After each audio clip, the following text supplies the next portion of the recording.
Hey guys, what's going on? Thanks for joining me today. I'm Mark, this is Spiguyver Backpacking, and today we are doing number 4 in the beginner backpacking series. This one today is all about shelters.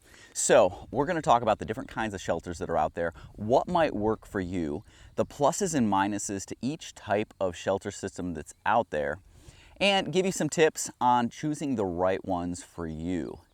Like I've said before, sometimes it's about figuring out where you're going, what type of environment you'll be in order to decide what the right stuff is. So why don't we get right into this? A lot of great stuff to cover on this one. Let's go.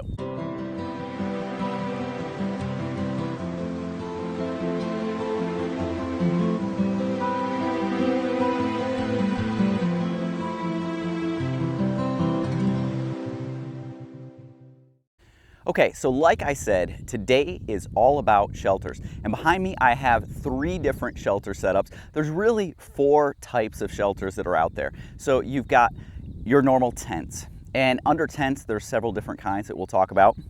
Then you've got hammock setups, which have become very popular and a personal favorite of mine.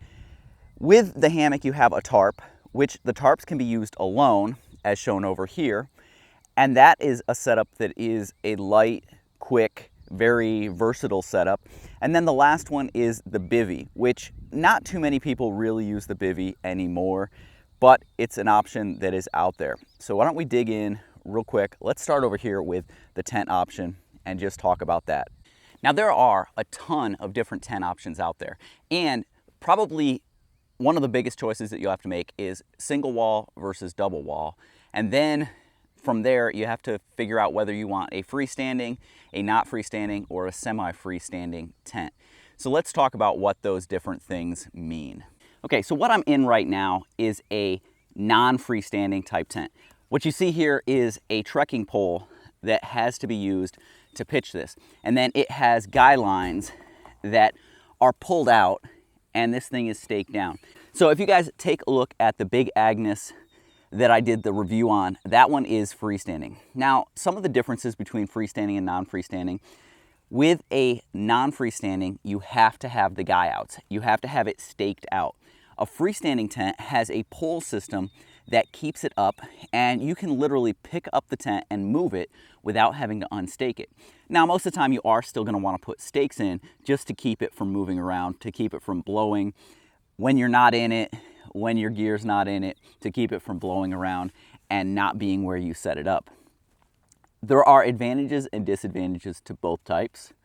Now, the advantage to a freestanding is that if you're in an area where you can't stake things out, it's a lot easier to set up.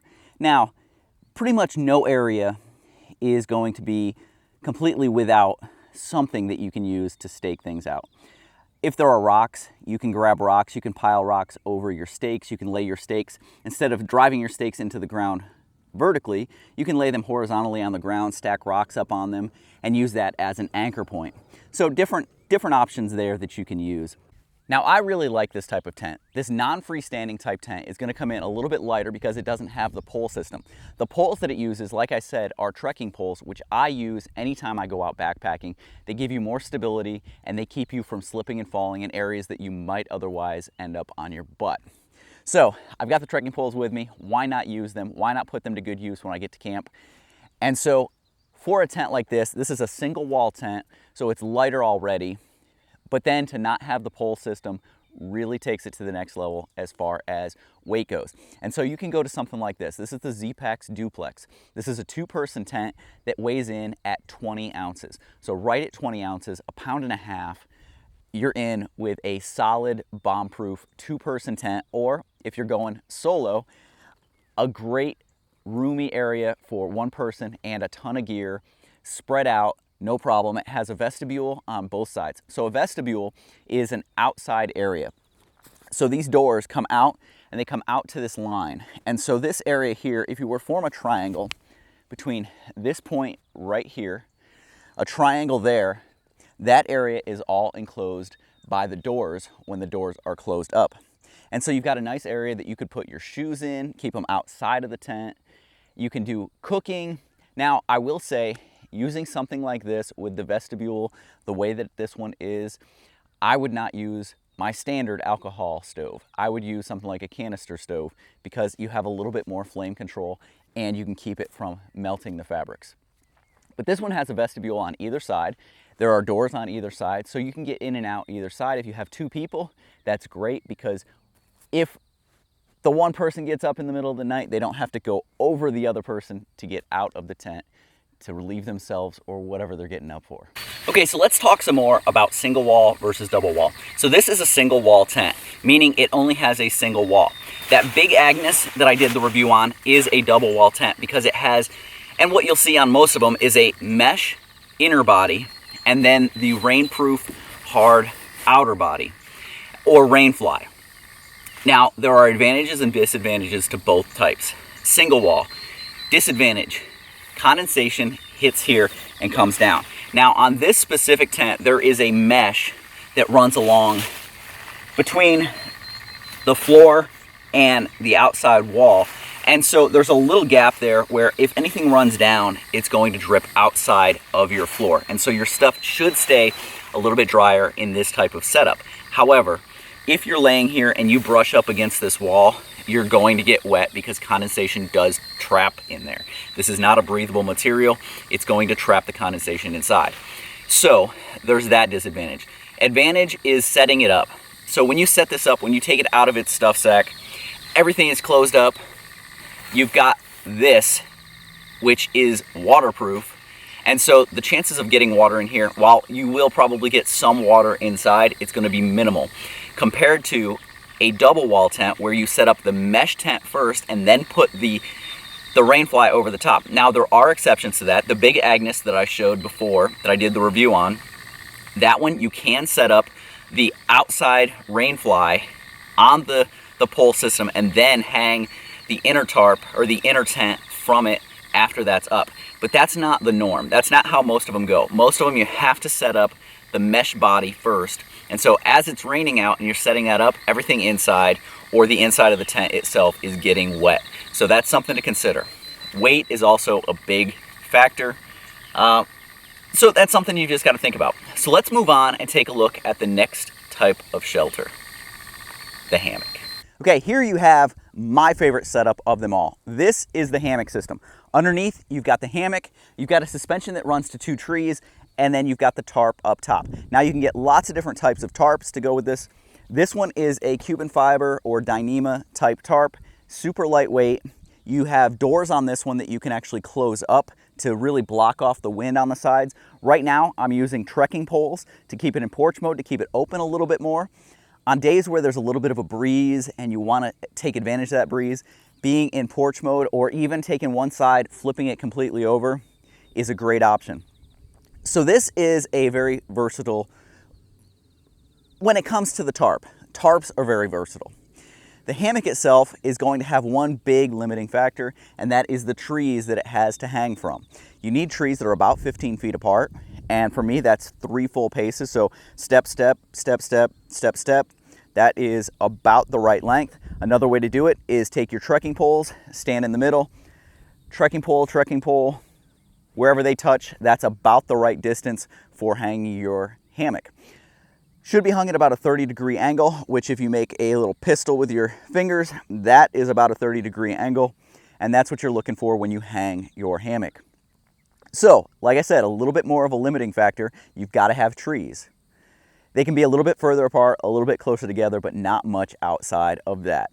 So let's go ahead and get in here and take a look at the hammock. Okay, so the hammock, my favorite way to get out and experience nature. If I'm going out backpacking, this is my preferred method. Now, there are trips where I have to take a tent just because there are no trees. And like I said, the limiting factor here is having those 2 trees on either end to hang from. The tarp up above me can be moved, manipulated to block wind, to block rain, to really enclose this and keep it nice and sheltered. It can also be opened up like I've got it on this side where I have a nice view of everything going on. This, to me, is the most comfortable.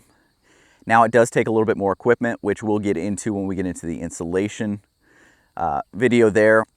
But this is an option.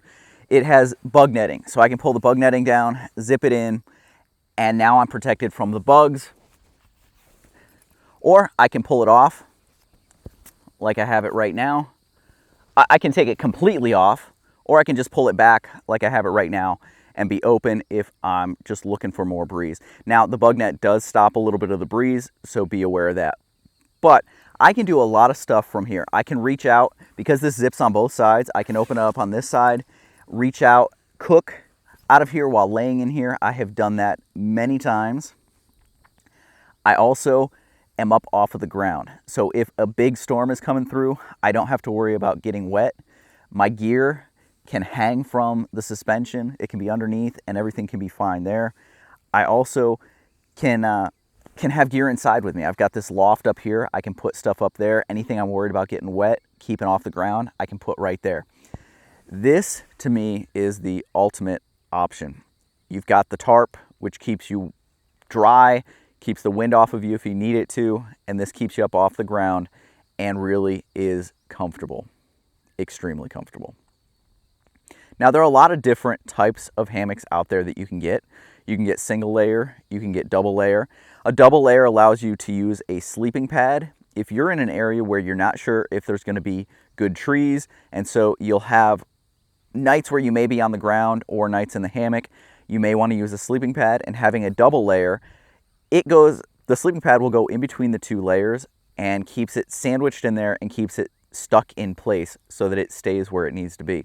There are different weight hammocks, so you can get different weight fabrics. This is a 1.6 ounce per square yard type fabric, but you can get it as low as a 1.0 or as high as a 3 point something. 2.4 is usually about the limit that people go with, but you can get it a little bit heavier than that. It all depends on the different weights of the people that are out there and the type of environment. If you're in somewhere where it may be abraded, you want to go with a little bit heavier fabric. Other things, length. Length is a big factor. A lot of people jump into things like Enos, which are like 9 feet long. Not long enough. 10.5 is about the shortest I would go. 11 foot is kind of the sweet spot, and there are even some companies out there making 12-foot hammocks, which the taller people really enjoy. For the taller, bigger people, wider hammocks are also nice. So 60 inches is about the standard. 58 to 60 inches is standard. You can go out to like 74 inches wide, and that lets you get more of a diagonal lay. Now, that's the key to a hammock. Is a lot of people think you lay in a hammock just straight in like this, like a banana, and that is not the case at all. I lay with my head to the right hand side, my feet to the left, and that gives me a nice flat lay. So it makes you a little bit flatter when you're laying here and is a little bit more comfortable. There's a little bit of a curve, which you want a little bit of a curve, and that just kind of cradles me and it feels really nice. So this is the hammock option. Personally, my favorite. It does use a tarp. Now, there are times, like I mentioned, where you may not be able to use it because you may not find 2 trees that you can hang from. You may be in an area where there are trees down low, but as you get higher, the trees disappear, and now you've got to find a way to use it. Now, I did mention that you could use bivvies. This is what a bivvy looks like right over here. So it is essentially a cocoon for your quilt or your sleeping bag, your sleeping pad to lay inside of, and it protects you from the elements outside. There are many different models out there. There are some that are just bug bivvies that have, instead of an enclosure with a hoop, it has just a mesh that would go over you, and that's gonna keep the bugs off of you. That's for like cowboy camping in environments where you really need it. There are other ways to do it, but that is an option. You can also use, if you're in an area where you can't find trees, but you've taken a hammock, you can use a hammock as a bivvy as well.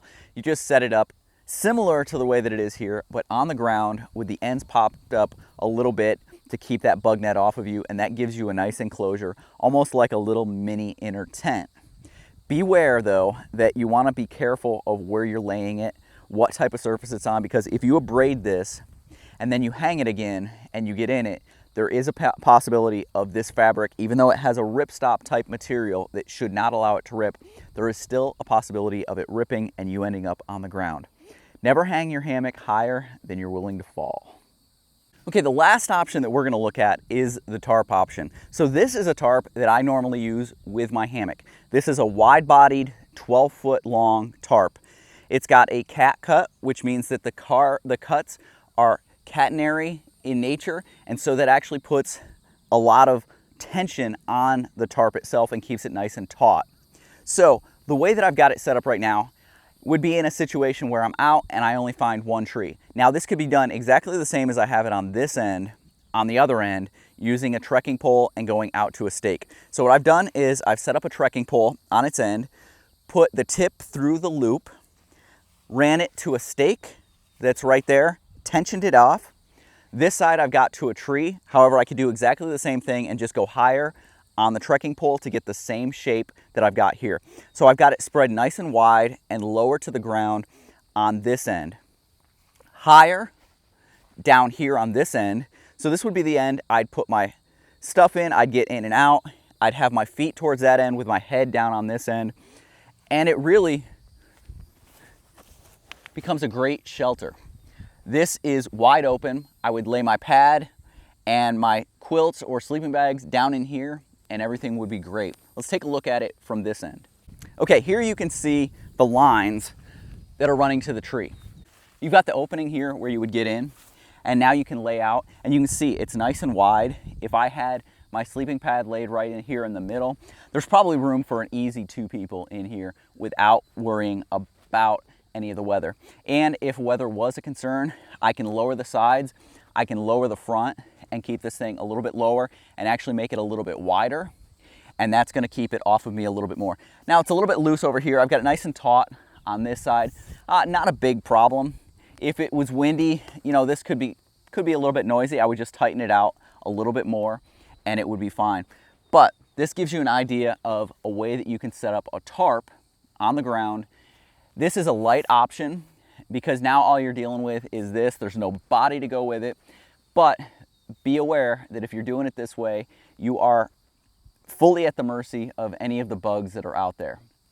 So if there are bugs and you're worried about bugs, if you're worried about creepy crawlies getting on you, this may not be the option for you. You may want to go off the ground with a hammock or in a fully enclosed tent type shelter. But this is definitely an option. This is a very versatile option because it doesn't rely on trees. You can use trees if you've got them. If I had 2 trees, like I do here actually, I could have this strung just between the 2 trees and there'd be no problem there. You can get a lot done under here. You can do your cooking, anything you need right here and not worry about it because of the height. You could set it all right here. It's still protected from rain, any elements, and you've got all of the rest of your stuff in here. So taking a look again at the tarp setup. This time we're back with the hammock, but again, we're under the tarp. And I just wanted to show a couple of things, a couple of reasons why I prefer over the tarp method where you've got the versatility and the tent method where you've got the enclosed, fully bug protected everything. I've got the bug protection with the hammock. I can zip it up. Yes, this setup is going to be a little bit heavier. So you're looking at about a pound for your hammock and suspension, and then you're probably looking at about a pound again for your tarp and its setup along with the stakes. So you're looking at 2 pounds, whereas this tent right here is 20 ounces. Actually, this setup that I've got sitting right here right now is just about the same. It's about 24 ounces, where that's 20 ounces. For me, it's no option. I'm going with the hammock setup because I'm going to be more comfortable. I'm going to sleep better. And for me, sleeping is kind of king. But we're under the tarp here. Tarp can be set up in a lot of different configurations. It can be set up low and tight to really keep the heat in, to keep the wind off of you, to keep the elements off of you. It can be set up like it is here, open, so that I've got a view out there. I'm catching the breeze that's coming in and it feels great. The breeze is going under me. Now, here's the big one. Look at how I'm sitting right now. I have a nice work area in front of me. If I wanted to cook, I got to camp and I'm ready to cook, I just do it right here. I've got it going right in front of me. I've got a seat. I'm not sitting on a log. I'm not sitting on a rock. I'm not sitting on the ground. If I've got the tent, I'm either sitting inside of it or I'm finding somewhere to sit, or I've packed in another pound for the lightest pack camp chair that's out there, the Helinox. That's a pound. So now this is looking a little bit better to me. So comfortable chair, I can sit here. If I'm out hiking, storm rolls in, I can throw just the tarp up.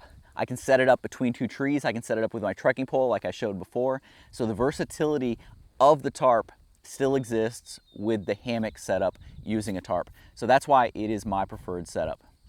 It's all up to you. Options are out there. Shelters are, again, a bit of a personal preference. Whatever you choose, go with it. Take a look at the area you're going to be in. Do you have trees? If so, you've got a lot of options. If you don't have trees, do you have ways that you can stake out a tent? If so, you could go with either a freestanding or a non-freestanding or a semi-freestanding. So we didn't really cover the semi-freestanding, but that is the type that the tent body itself freestands with the poles, but in order to keep the rainfly taut, you need stakes to stake it out. Can still be used without it, but if the wind comes up, you do run a little bit more risk of getting wet, and it's going to be noisier. So you would have options there. If you're in an area where you're going to be just on granite slabs, you're going to want to probably have something with a freestanding capability. Or you're going to want to go with like a bivy, where you don't have to worry about finding any of those setups. You just set up on the ground wherever you are and go with it. Another advantage to the hammock over the tarp or the tent is you don't have to have flat ground. You could have rocky, uneven ground. You could be on a slope. As long as you can find two trees to hang between, you can be extremely comfortable. Whereas if you set up on uneven ground in a tent, you're going to be sliding to one side, sliding to the other side, have your head low, have your feet low, something. For me, comfort has just been a little bit better in a hammock. Now, I'm not steering you towards a hammock. I still use a tent when I need to. There are also shelters on some trails that you can use as a shelter. Do what's right for you. Do what's right for the environment you're in. Do what's right for the adventure that you're going to be going on. I hope this was informative to you. If you have any questions on shelters or any of the other stuff we've covered so far, leave them down in the comments below. If you haven't done so before, please subscribe to the channel.